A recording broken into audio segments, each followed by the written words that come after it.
Oi, gente, boa noite. Hoje vamos apresentar sobre o estudo de caso 5 e nosso grupo ele é composto por Ana Carolina, Horácia, Mariana Bittetti, Mariana Diniz e Pamela. Mas quem vai apresentar sou só eu, Mariana Diniz e a Mariana Bittetti. E o nosso caso é o seguinte. Ana Lúcia teve seu primeiro filho com 35 anos, realizando assim o sonho de ser mãe. Em sua gestação, tanto Ana Lúcia como seu médico estavam muito atentos a todos os sinais, relatando excesso de líquido amniótico e a necessidade de cesárea devido à posição invertida do feto. Fabrício nasceu normal. Era um bebê muito tranquilo que deu certo trabalho para amamentar, sendo necessária a complementação por leite industrial logo nos primeiros meses. Logo na infância, Fabrício se apresentou como uma criança muito sedentária, com uma voracidade imensa por alimentos, tornando-se obeso rapidamente. Sem saber como proceder, sua mãe o levou a um especialista, que observando as feições de Fabrício, como lábio superior muito fino, olhos em forma de amêndoas e a falta de coordenação motora do adolescente, suspeitou que fosse um caso de síndrome genética. Então, por meio da análise deste caso, a gente pôde observar diversos pontos importantes que nos auxiliaram na determinação da doença. Então, durante a gestação, a mãe apresentava excesso de líquido amniótico, sendo necessária cesárea devido à posição invertida do feto, além de que ela teve muita dificuldade para amamentar o seu filho. Então, durante a infância, os pontos importantes que destacamos foi o sedentarismo, a voracidade imensa por alimentos e a obesidade. E dentre as características físicas que consideramos importantes, o lábio superior muito fino, olhos em forma de amêndoas e a falta de coordenação motora. Portanto, a partir da observação das características que Ana Lúcia apresentou durante sua gravidez, das características físicas e comportamentais de Fabrício, o nosso grupo concluiu que o Fabrício ele apresenta a síndrome de Prader-Willi. Então, vamos falar um pouco a respeito dessa síndrome.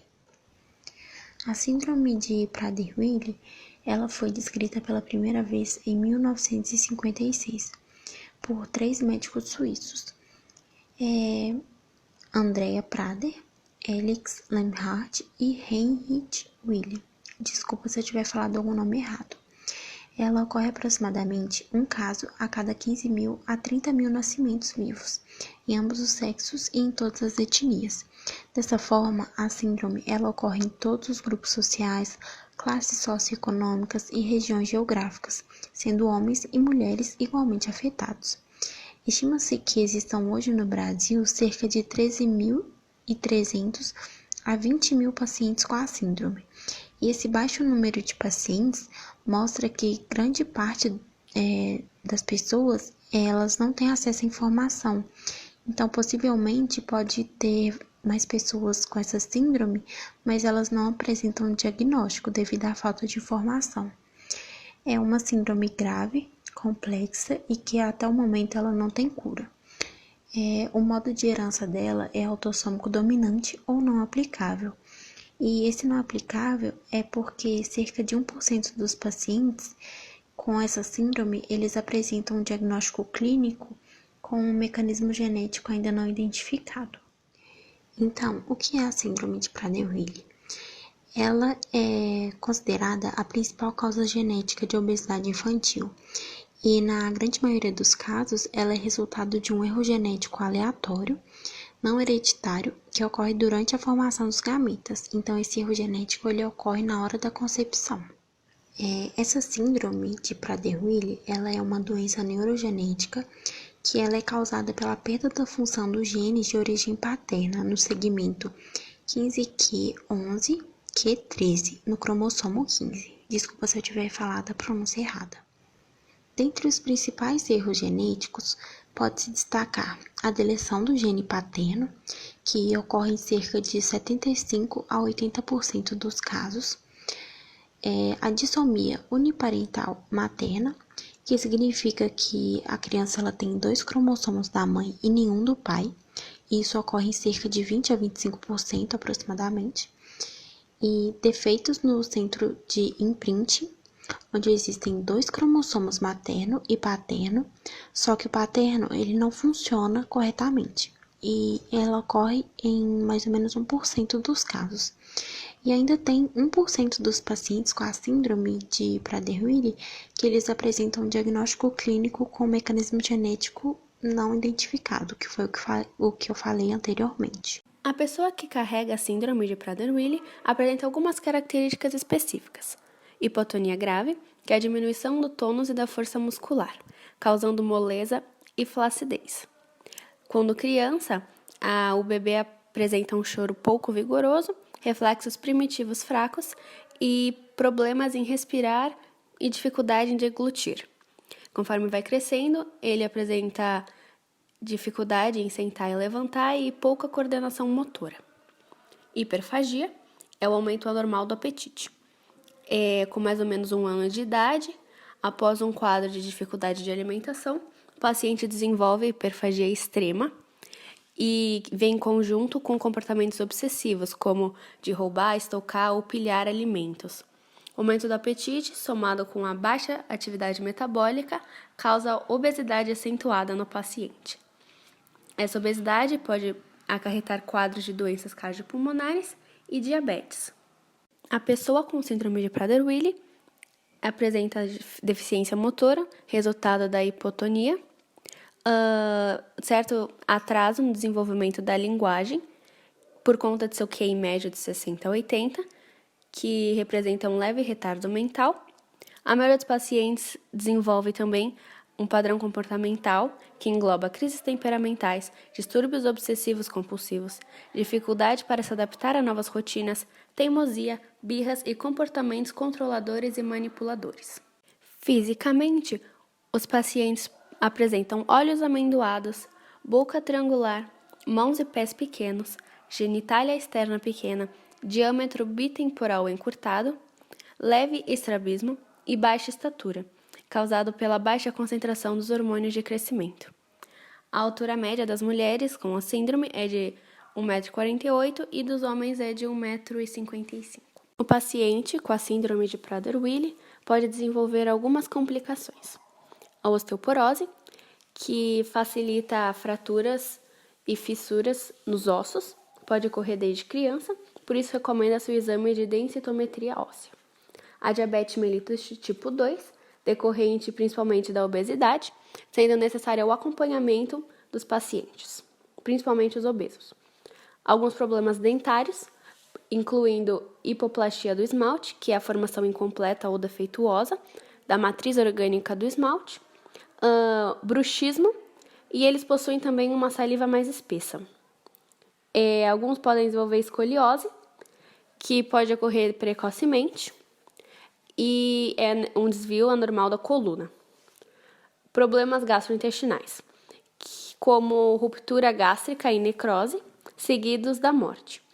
Esse quadro tem sido relatado em 40% dos pacientes adultos com a síndrome de Prader-Willi e é um número consideravelmente maior do que o relatado pela população geral.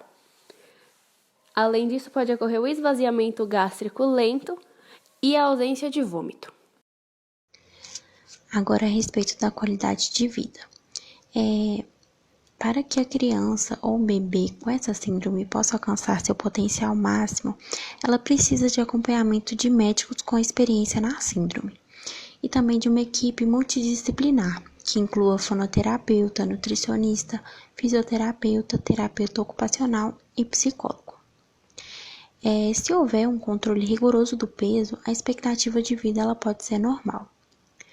O uso do hormônio do crescimento, GH, porque diversos estudos eles revelam a melhora no crescimento linear e na massa muscular, na força motora e no controle respiratório, com o uso desse hormônio do crescimento GH na síndrome de Prader-Willi. As cirurgias bariátricas, elas não atuam na falta de saciedade que é ocasionada pela síndrome, então elas não são indicadas nesses casos. Há 2 maneiras de chegar ao diagnóstico da síndrome de Prader-Willi. Pode ser o diagnóstico funcional, que ocorre principalmente por meio da anamnese, não sei se é assim que se pronuncia, que é um questionário específico que busca informações sobre os antecedentes da criança, como a história do parto, seus hábitos alimentares e o histórico familiar, além de alterações neurológicas, como os hábitos, comportamentos e o temperamento do paciente. A observação do tônus muscular é importante para abrir a possibilidade do diagnóstico, normalmente observado por meio da palpação e movimentação da criança. O teste para o reflexo de sucção e dos pontos cardeais, ele é feito mediante a estimulação dos lábios da criança, ou com o dedo, ou com algodão embebido em solução glicosada. O diagnóstico funcional normalmente abre a possibilidade da presença da síndrome no paciente e ela precisa ser confirmada por meio do diagnóstico clínico, que é feito normalmente por meio de testes genéticos. Os principais são o MSMLPA, que é o Gold Standard do diagnóstico da síndrome de Prader-Willi. Ele avalia as metilações nos cromossomos 15, identificando a ausência do padrão da metilação do cromossomo paterno.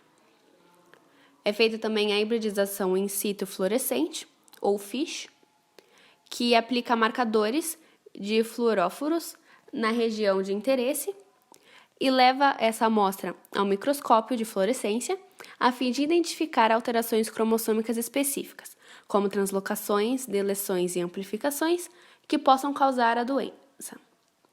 É feito também a metilação por MLPA, que avalia variações no número de cópias e no padrão da metilação da região 15q11-13 do cromossomo em questão. Bom, ainda não há cura para a síndrome de Prader-Willi, mas há forma de controlar os seus sintomas para que o paciente tenha uma vida de maior qualidade. Para isso, deve ser feito acompanhamento temporário com diversos profissionais, como fisioterapeutas, para realizar exercícios físicos direcionados, fonoaudiólogos, que ensinam os pais a como alimentar devidamente os filhos nos primeiros meses, e além de ensinar os pacientes, quando eles já são mais velhos, alguns exercícios para fortalecer a musculatura da face e melhorar a deglutição. Pediatras, que acompanham o desenvolvimento da criança, endocrinologistas, que mantêm o nível dos hormônios estáveis e saudáveis dentro do possível, geneticistas, que auxiliam no entendimento sobre a síndrome, neurologistas, que avaliam periodicamente o paciente, e terapeutas ocupacionais, que auxiliam no psicológico do paciente. É de suma importância que a criança cresça com uma rotina pré-determinada, que indicará os horários em que a criança poderá se alimentar e realizar atividades físicas. Isso é feito a fim de reduzir a exposição e o acesso da criança à comida, auxiliando na não aparição de um quadro ou em um quadro mais brando de obesidade. Para isso, é importante que a criança também seja acostumada a comer comidas saudáveis e regradas. A atividade física, além de promover gasto de energia, que também combate a obesidade, é importante para auxiliar no combate da hipotomia, porque faz com que o indivíduo fortaleça diversos dos seus músculos. E aqui temos as referências do trabalho. Muito obrigada.